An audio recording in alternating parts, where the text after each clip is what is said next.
É possível a administração prever em sua estimativa salário maior que o da CCT ou de outro instrumento coletivo de trabalho? A administração deve usar a norma coletiva de trabalho para suas estimativas, indicar em seu edital, mas não pode obrigar que a empresa utilize a mesma. A empresa pode apresentar salário e benefícios distintos da estimativa, podendo apresentar valores de outra norma coletiva de trabalho, a qual está vinculada devido à sua atividade principal. O fornecedor participou do pregão, apresentou sua proposta e não previu vale transporte ou vale alimentação. Olá, seja muito bem-vindo, você está no Gestão Pública Descomplicada, eu sou Edilson Fernandes, estou aqui para trazer mais um tema super interessante sobre as contratações públicas. Bom, eu quero antes aqui pedir desculpa para vocês que eu fiquei um período sem postar vídeos aí, devido à minha atividade aqui no órgão onde eu atuo. O final do ano é sempre muito corrido para nós, né? Então, agora estou retomando aqui com os vídeos. E hoje nós vamos falar sobre o que pode e o que não pode com relação às normas coletivas de trabalho nas estimativas de preço, né, quando o órgão está fazendo a sua estimativa, na aceitação de preço, né, quando o órgão também, lá o pregoeiro, com a equipe de planejamento, os responsáveis, estão fazendo a aceitação dessa proposta e também para que você, fornecedor, veja, eu sempre trabalho, né, tento trabalhar com esses dois lados, para que você também, fornecedor, que fornece aí para a administração pública serviços, para que você também saiba como trabalhar, como agir, o que você pode colocar na sua planilha, para que você saiba quais são os direitos e quais são as previsões, que muitas vezes até está nas normas coletivas de trabalho, mas que não podem ser aplicadas aos contratos administrativos. Eu tenho certeza que esse é um tema bem interessante, espero que seja muito útil para você. Vamos então agora tratar desse tema. Então vamos lá, pessoal. Vamos falar aqui da CCT, né? A utilização da CCT nas estimativas de preço, isso é muito importante para você que é servidor, trabalha aí fazendo a estimativa de preços, e para você que faz também o aceite da proposta lá no pregão, você que faz parte da equipe de planejamento, e para você, fornecedor também. Então nós vamos falar agora o que pode e o que não pode dentro das contratações públicas com relação à CCT. Então vamos lá. Bom, vamos ver primeiramente o que diz a Instrução Normativa 5 de 2017 da SEGES.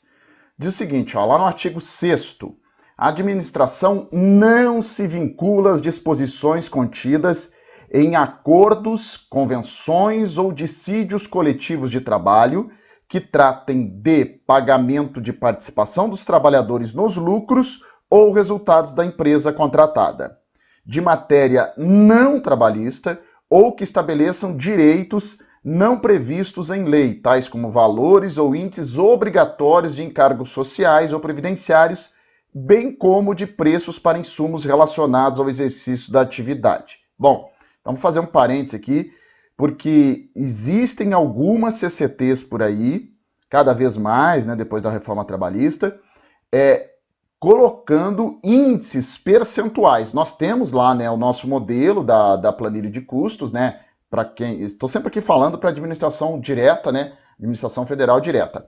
Então nós temos lá a nossa planilha de custos modelo e nós temos os índices lá, né, alguns são estimativos, outros são índices realmente estabelecidos em lei. O que acontece é que algumas CCTs traz aquele modelo, basicamente o que a gente utiliza para fazer as nossas contratações públicas, né? E eles colocam os índices diferentes, inclusive daqueles previstos em lei ou os índices estimativos, e obrigam, né, teoricamente, tentam obrigar na CCT a administração pública a contratar com aqueles índices. Então fica aqui a ressalva, a administração pública não se vincula a esses índices estabelecidos em CCT, tá? Se vincula ao que está em lei. Parágrafo único. É vedado ao órgão ou entidade vincular-se a disposições previstas nos acordos, convenções coletivas ou dissídios coletivos de trabalho que tratem de obrigações e direitos que somente se aplicam aos contratos com a administração pública. É outro ponto que existem também muitas CCTs que fazem essa distinção, que só se aplicam à empresa que estará prestando serviços para a administração pública. Então, também esse tipo de previsão a administração pública não pode aceitar nas suas planilhas de custo, né, apresentadas pelos fornecedores. Bom, ainda na Instrução Normativa 5/2017, o artigo 57 diz o seguinte: as repactuações serão precedidas de solicitação da contratada, né? Esse é um ponto, ela tem que ser precedida de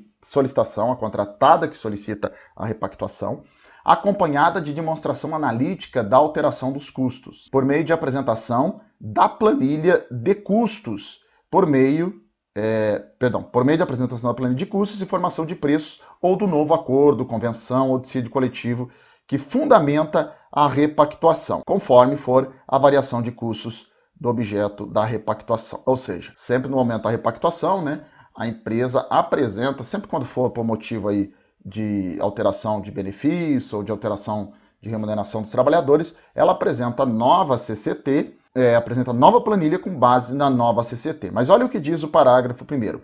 É vedada a inclusão por ocasião da repactuação de benefícios não previstos na proposta inicial, exceto, muita gente esquece desse exceto, que diz o seguinte, exceto quando se tornarem obrigatórias por força de instrumento legal, acordo, convenção ou dissídio coletivo de trabalho, observado o disposto no artigo 6º dessa instituição normativa, que é esse artigo que nós acabamos de ler. Ou seja, o que esse parágrafo está dizendo? Olha, é vedada a inclusão, mas na frente nós vamos falar mais disso, é vedada a inclusão de novos benefícios que não foram previstos. Uma repactuação, o fornecedor apresenta um benefício que ele não previu na sua proposta inicial, mas que já havia essa previsão no acordo coletivo, na convenção coletiva ou no dissídio coletivo. Um exemplo, existia previsão de plano de saúde para os trabalhadores. A empresa não apresentou na sua proposta inicial, e essa previsão já existia nessa normativa coletiva de trabalho, então, a partir das repactuações, a partir daquele momento, ela não pode mais pedir.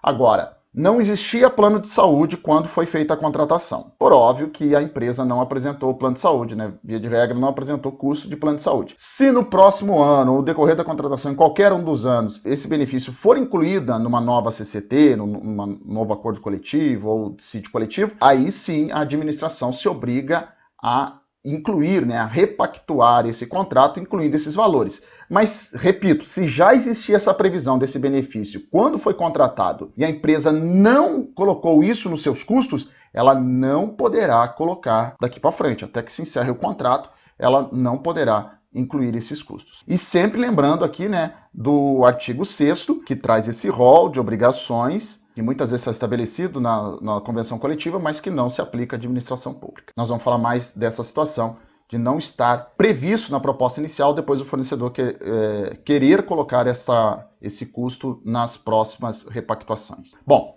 veja o que está previsto também, né, no modelo de edital da AGU, né? Olha só, item 8.4.4.2. A fim de assegurar o tratamento isonômico entre as licitantes, bem como para a contagem da anualidade prevista no artigo 3º, parágrafo 1º da Lei 10.192/2001, informa-se que foram utilizadas as seguintes convenções coletivas de trabalho no cálculo do valor estimado pela administração. Ou seja, o que esse modelo de edital da AGU, né, que é o último aqui de julho de 2020, está dizendo? A administração pública, né, quando a administração pública faz um edital, a administração pública federal direta, autárquica, fundacional, ela faz um edital, ela utiliza esse modelo.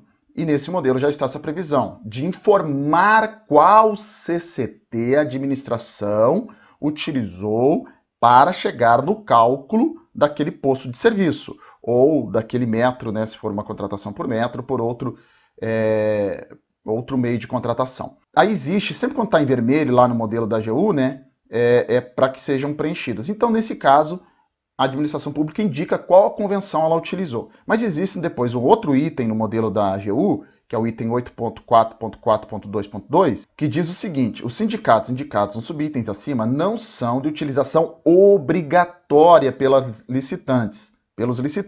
Aí cita o acórdão do TCU 369, lá de 2012, mas sempre se exigirá o cumprimento das convenções coletivas adotadas por cada licitante contratante. Ou seja, a administração faz uma estimativa de preço, tá, com base em uma convenção coletiva, indica qual é essa convenção coletiva, detalhe, tá, pessoal? Tem bastante edital por aí não indicando isso. Indica qual é a convenção coletiva, mas não obriga o fornecedor a utilizar aquela convenção. E aí nós vamos entender um pouquinho isso mais para frente. Então, olha só.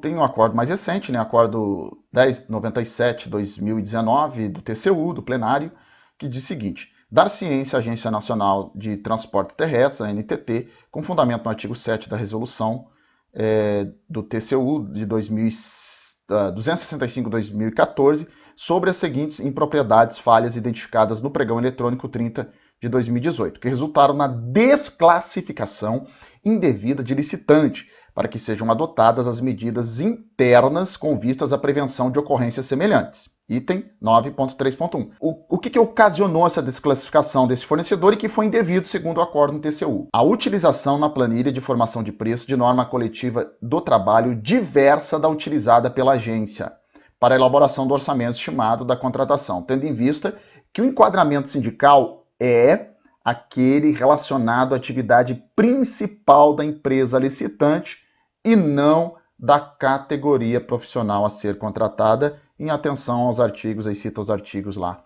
da CLT e da Constituição Federal. O que esse acórdão está nos dizendo e que conversa, né, com aqui essa previsão aqui do edital da AGU. O que o acórdão está nos dizendo? O acórdão está dizendo o seguinte: olha, a administração pode, né, sim, deve, na verdade, utilizar uma CCT para a referência do seu preço, mas o fornecedor não está obrigado, não se vincula àquela CCT, até porque existe essa previsão legal, né, lá na CLT e na Constituição, de que as empresas elas estão obrigadas, né, a se enquadrarem no sindicato relacionado àquela atividade principal da empresa, e não sobre cada categoria profissional dentro do seu quadro de funcionários, de profissionais. Então é isso que esse acórdão está dizendo. Agora vamos lá. É possível a administração pública prever em sua estimativa, aqui é um outro ponto, tá? Bem delicado e bem, assim, que gera muita dúvida, né? É possível a administração prever em sua estimativa salário maior que o da CCT ou de outro instrumento coletivo de trabalho? Então, essa é a dúvida. É possível? Vamos ver o que diz. Tem um acórdão aqui, né? O mesmo acórdão, o acórdão 197/2017, mesmo que nós estávamos lendo. E olha o que diz o acórdão. Admite-se na contratação por postos de serviço a fixação de salários em valores superiores aos pisos estabelecidos em convenções coletivas de trabalho, desde que observados os seguintes requisitos: justificativa técnica de que os serviços demandam, por suas características e particularidades, a execução por profissional com nível de qualificação acima da média e realização de pesquisa de preço demonstrando compatibilidade com os valores de mercado para contratação similares, ou seja, comprovação de que no mercado existe tal distinção salarial em função da qualificação do trabalhador. Então essa é uma dúvida muitas vezes, né, para o servidor que está lá estimando o preço, está fazendo a fase interna da licitação, ele tem essa dúvida. É possível? Porque muitas vezes, né, a administração vai com um pregão para o mercado, acaba não conseguindo contratar aquela atividade, né, terceirizar aquela atividade, e aí às vezes resta essa dúvida. Não está se encontrando profissional no mercado? As empresas não conseguem contratar esse profissional pelo preço que a administração está estimando, que é o preço normativo lá, né, dos acordos coletivos, convenção coletiva ou dissídio coletivo? Bom, é possível que isso aconteça. Eu vou dar um exemplo aqui, né, para que vocês entendam. Um exemplo, vamos supor que lá no Ministério da Economia existe a necessidade de contratar uma telefonista que seja fluente em mandarim. Bom, obviamente que não é uma coisa hoje em dia, né, não é tão exigido assim do mercado. Então, essa profissional, ela deve ter uma qualificação superior à que a média, né, de que uma telefonista tem. Ela deve ser uma telefonista, mas ela deve ser fluente em mandarim, o Ministério da Economia, enfim, algum ministério que tenha que se comunicar em mandarim ou numa outra língua que não é tão comum, né, aqui os brasileiros serem fluentes. Então, a administração vai ter, obviamente, né, quase que com certeza, que pagar um valor diferente para esse profissional, porque esse é um profissional que não é muito encontrado no mercado. Esse é um exemplo para que você entenda essa situação, mas aí tem que justificar, né, o porquê, qual que é o diferencial desse profissional que ele vai ter que ter, fazer uma pesquisa de preço no mercado para ver quanto que um profissional desse está ganhando em contratos similares, para poder justificar tudo isso no processo. Bom, vamos lá. Vamos então aqui para um resumo. Estimativa, na situação da estimativa de aceitação de proposta. Vamos resumir. A empresa não está obrigada a seguir a norma coletiva de trabalho utilizada pela administração na estimativa de preço, ou seja, né, a administração vai propor na sua estimativa, sim, a administração vai indicar uma, mas a contratada, né, o licitante, não está obrigado a usar aquela mesma convenção coletiva. A administração deve usar a norma coletiva de trabalho para suas estimativas, indicar em seu edital, mas não pode obrigar que a empresa utilize a mesma. A empresa pode apresentar salário e benefícios distintos da estimativa, podendo apresentar valores de outra norma coletiva de trabalho, a qual está vinculada devido à sua atividade principal, que nós falamos, né? A administração não pode aceitar na planilha participação nos lucros, estabelecimento de índices de encargos sociais previdenciários, obrigações e direitos, que somente se aplicam aos contratos com a administração pública, foi o que nós falamos. Muitas CCTs trazem essas obrigações para a administração pública nas contratações. Isso a administração não pode aceitar, né? Nem estimar na sua estimativa quando estiver fazendo a estimativa e nem aceitar na sua proposta. Bom, e por último, a administração pode incluir em sua planilha estimativa de remuneração maior que a prevista no normativo da categoria, desde que, exista justificativa técnica para isso, né, de que os serviços exijam qualificação dos profissionais acima da média do mercado, e 2, realização de pesquisa de preço demonstrando que no mercado existe tal distinção salarial em função da qualificação do trabalhador. E vamos então agora para o resumo da repactuação. Isso é importante também. Nas repactuações, olha só, nós falamos lá no início dos slides. É vedada a inclusão por ocasião da repactuação de benefícios não previstos na proposta inicial, exceto quando se tornarem obrigatórios por força de instrumento legal, acordo, convenção ou dissídio coletivo de trabalho. Então vamos resumir isso aqui, ó. Exemplo. O fornecedor participou do pregão, apresentou sua proposta e não previu vale transporte ou vale alimentação. Não previu para todos os trabalhadores, a administração aceitou a proposta, ele não pode mais incluir. Ah, tá, mas agora o fornecedor apresentou a sua planilha e incluiu o vale alimentação que ele não tinha incluído antes. Não pode. Obviamente, quando vir a nova CCT, vai ter um novo valor, mas não pode incluir o novo valor, não pode incluir valor nenhum de vale alimentação se não estava previsto na proposta inicial, tá? Não pode mais incluir. Não previu isso na planilha, inicial, não pode mais incluir. Bom, aí um exemplo que eu já tinha citado lá atrás. Não existia plano de saúde na norma coletiva de trabalho, quando foi feito o pregão, quando a empresa apresentou sua proposta. Esse benefício agora, nesse momento que está se analisando essa repactuação, a empresa apresentou uma nova planilha e uma nova CCT, e nessa CCT, agora existe esse benefício do plano de saúde. Aí sim a empresa tem o direito à inclusão desse item por ocasião da repactuação. Então era isso, são detalhes, né, que tanto a administração pública como os fornecedores devem estar atentos aí com relação à planilha de custos, né, com relação à CCT, o que pode e o que não pode ser incluído lá na planilha de custos de formação de preços dos serviços terceirizados com dedicação exclusiva de mão de obra. Muito bem, espero que você tenha gostado de mais esse assunto que a gente tratou aqui no canal. Se você gostou, deixa o seu like, isso é importante para nós. Comente, faça o seu comentário, faça a sua pergunta, faça o seu questionamento nos comentários e também compartilhe com os seus amigos. Não deixe também de acionar o sininho para que você receba os nossos novos vídeos aqui no canal. Muito obrigado, fiquem todos com Deus, um ótimo 2021 para todos nós e acompanhe aqui que teremos muita novidade no canal. Um abraço e até lá!